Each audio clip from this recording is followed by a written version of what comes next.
요한복음 2장을 보겠습니다. 같이 한번 읽어볼까요? 요한복음 2장 12절입니다. 시작. 그 후에 예수께서 그 어머니와 형제들과 제자들과 함께 가버나움으로 내려가 거기 여러 날 계시지 아니하시니라. 아멘. 그 어머니와 형제들과 제자들과 함께 가버나움으로 내려가. 제목으로 말씀 전하겠습니다. 예수님의 생애를 함께 보고 있습니다. 될 수 있으면 어떻게 보고 있냐면 공간의 이동과 그 시간의 흐름대로 예수님의 생애를 지금 함께 보고 있습니다. 언제 어떤 장소에 계셨나, 어디로 이동하셨나, 우리 그런 것을 보고 있는데요. 오늘 말씀에서는 요한은 예수님께서 갈릴리 가나에서 가버나움으로 이동하셨다라는 것을 기록하고 있습니다.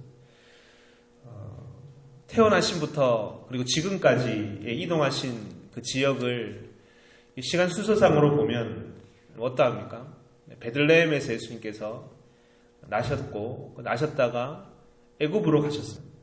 그리고 나사렛으로 가셔서 거기서 사셨습니다. 나사렛이 예수님의 고향이라고 할 수 있을 겁니다. 복음서 곳곳에서는 나사렛이 예수님의 고향이다라고 기록되어 있는 많은 구절들이 있습니다. 예수님께서 나사렛에서 활동하실 때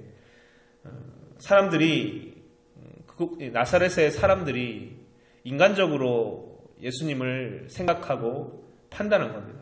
요셉의 아들이 아니냐, 복수가 아니냐. 그리고 예수님 말씀 듣지 않았고 배척했습니다. 그때 예수님께서는 어떤 말씀하셨냐면 선지자가 고향에서는 환영을 받는 자가 없느니라 라고 말씀하셨습니다. 예수님의 고향이시구나. 그리고 예수님은 어떤 별명을 가지고 계셨냐면 나사렛 예수라는 별명을 가지셨습니다. 나사렛에서 오신 예수님. 나사렛이라는 곳은 어떤 곳이냐면 그리 좋은 환경을 가진 도시가 아닙니다. 나다나엘이 뭐라고 얘기합니까? 나사렛에서 무슨 선한 것이 날 수 있느냐. 그 풍속이 저질스럽고 악한 곳의 대표 도시로 나사렛이라는 도시였습니다. 하지만 우리가 이전에 보았듯이 마태복음 2장에서 이것을 뭐라고 증거합니까? 이 나사렛 예수를 이것은 나사렛 사람이다 일컬음을 받으심을 이루려고 하심이라. 예수님 하나님의 말씀의 성취자이신 예수 그리스도 나사렛 예수심을 기록하고 증거하는 장면이 있습니다. 나사렛 예수 참 중요한 것입니다. 그리고 또 어디로 이동하셨냐면 나사렛에서 사시다가 12살 되시던 때에 예루살렘으로 6월절이 되어서 이동하시는 장면이 기록되어 있습니다. 그리고 공생애 전에 어디로 가셨냐면 우리 잘 알고 있는 요단강에서 세례 요한에게 세례를 받으시는 장면이 있습니다. 그리고 어디로 가시냐면 유대 광야로 가십니다. 광야에서 사단의 시험을 받으십니다. 그리고 다시 나사렛으로 오셔서 그곳에서 사셨는데 우리가 어제 봤던 요한복음 2장에 갈릴리 가나에서의 혼인잔치 이야기 있습니다. 가나에 잠시 가셨다가 혼인잔치의 기적을 일으키십니다. 그리고 오늘 본문인데 어디냐 하면 가버나움입니다. 가버나움이 있고 나사렛이 있고 가나가 있고 우리가 함께 봤던 이 모든 지역은 갈릴리라는 큰 지역 안에 있는 도시였습니다. 그래서 갈릴리 가버나움, 갈릴리 가나, 갈릴리 나사렛이라고 얘기합니다. 갈릴리 호수도 갈릴리라는 지역 안에 있는 큰 호수였기 때문에 갈릴리 호수다라는 말이 붙었습니다. 갈릴리는 동쪽으로 보면 요단강이 경계고 남쪽으로는 사마리아가 경계고 서쪽으로는 지중해가 경계고 북으로는 베니게가 경계인 지역이었다. 큰 지역이었다.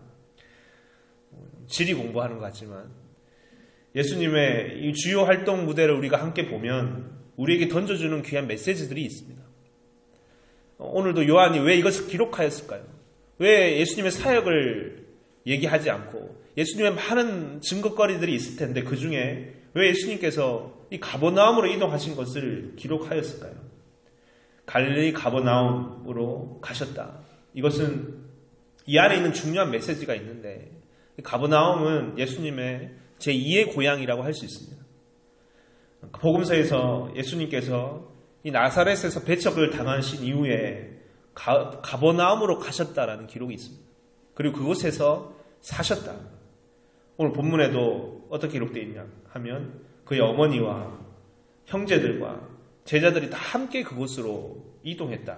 그리고 그곳에서 터를 잡고 사셨다라는 것을 알 수 있습니다.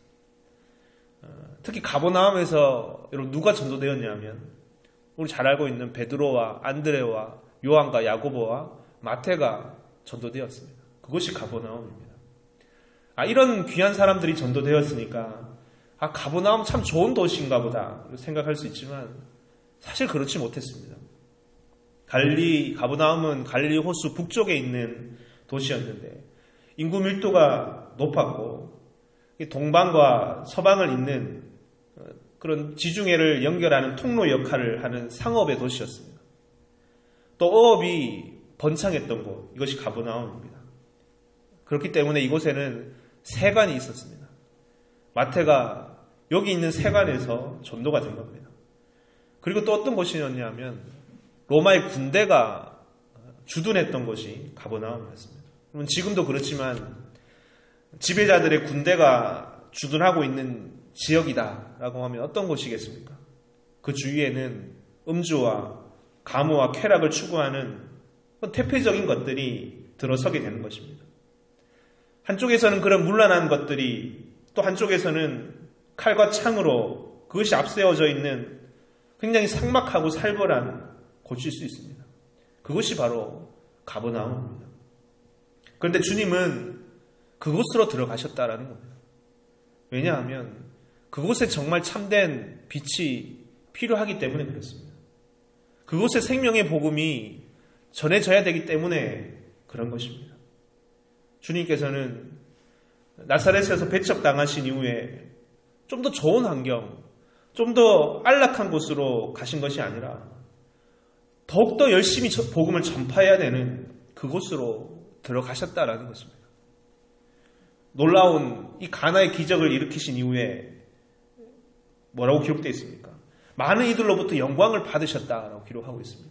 2장 11절에 보면 주님께서 큰 영광을 얻으신 이후에 주님께서는 어디로 이동하셨냐 하면 그 가버나움으로 들어가셨다라고 요한은 증거하고 있는 것입니다. 한 구절 같이 읽어보기 원합니다. 마태복음 4장 12절 말씀입니다. 마태복음 4장 12절에서 16절까지 말씀인데 함께 한번 읽어보겠습니다. 읽어보겠습니다. 시작.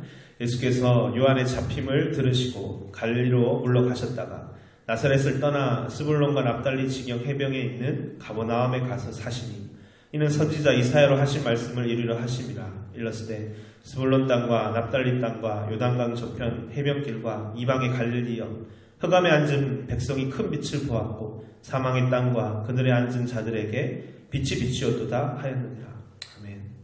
예수님께서 이 지역을 어떻게 보고 계시냐면 흑암의 땅으로 보고 계십니다. 사망의 땅이다. 죽음의 땅이다. 하지만 그렇기 때문에 이 하나님 말씀처럼, 이 예언의 말씀처럼 그곳에 복음이 비춰져야 되는 것이 아니냐. 주님은 그 가버나움으로 들어가셔서 사셨다는 겁니다. 여러분, 항상 복음은 동일합니다. 예수님의 삶은 동일하고 일관됩니다. 무엇이 일관성이 있습니까? 나심도, 사심도, 죽으심도 가장 낮은 곳에서라는 것입니다. 가장 어두운 곳에서라는 것입니다. 하지만 이곳에서 일어난 놀라운 생명의 역사를 우리는 성경을 통해서 보고 들을 수 있게 되는 것입니다. 마태가, 그 베드로가, 요한이 그 적은 기록을 오늘 우리가 읽을 수 있게 되었고 볼 수 있게 되어서 우리는 하나님 은혜를 얻을 수 있게 된 것임을 우리가 고백하기 원합니다. 동일한 그 비움과 섬김과 사랑으로 우리는 여기 있게 된 것이구나. 나는 감사의 고백으로 이 주님의 이 가장 낮은 곳으로 임하시는 이 주님의 은혜를 묵상하고 찬양할 수 있는 우리가 다 되기 원합니다.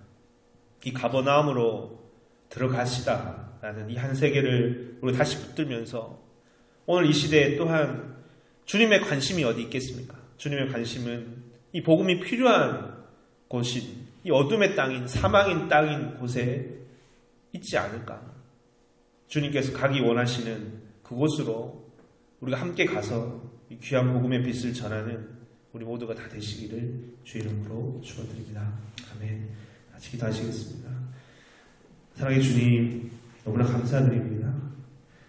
이 시대의 가장 어두움의 땅, 사망의 땅, 흑암의 땅으로 찾아오셔서 사시는 주님, 큰 영광을 받으신 이후에 더 높은 곳으로 가시지 아니하고 더 아름다운 곳으로, 화려한 곳으로, 안락한 곳으로 가시지 아니하고 오히려 더 큰 어둠이 있는 곳으로, 죽음의 땅으로 찾아가시는 주님, 이것이 오늘 이 시대에도 동일한 크신 하나님의 사랑으로 드러나는 주님의 관심이요, 주님께서 임하시는 곳임을 주 우리가 고백하는 자들 되게 도와주시옵소서.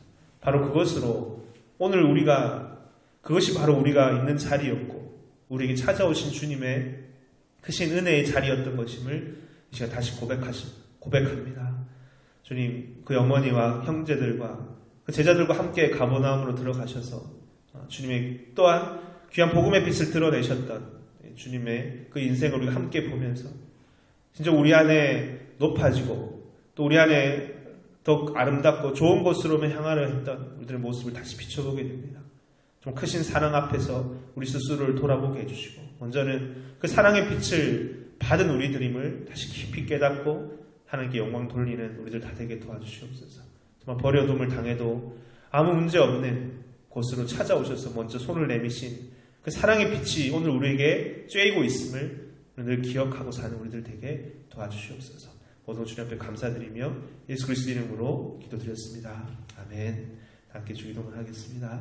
하늘에 계신 우리 아버지여, 이름이 거룩히 여김을 받으시오며 나라 임하옵시오며 뜻이 하늘에서 이루어진 것 같이 땅에서도 이루어지이다. 오늘날 우리에게 일용할 양식을 주옵시고 우리가 우리에게 죄 지은 자를 사하여 준 것 같이 우리 죄를 사하여 주옵시고 우리를 시험에 들게 하지 마옵시고 다만 악에서 구하옵소서. 대개 나라와 권세와 영광이 아버지께 영원히 쌓옵나이다. 아멘.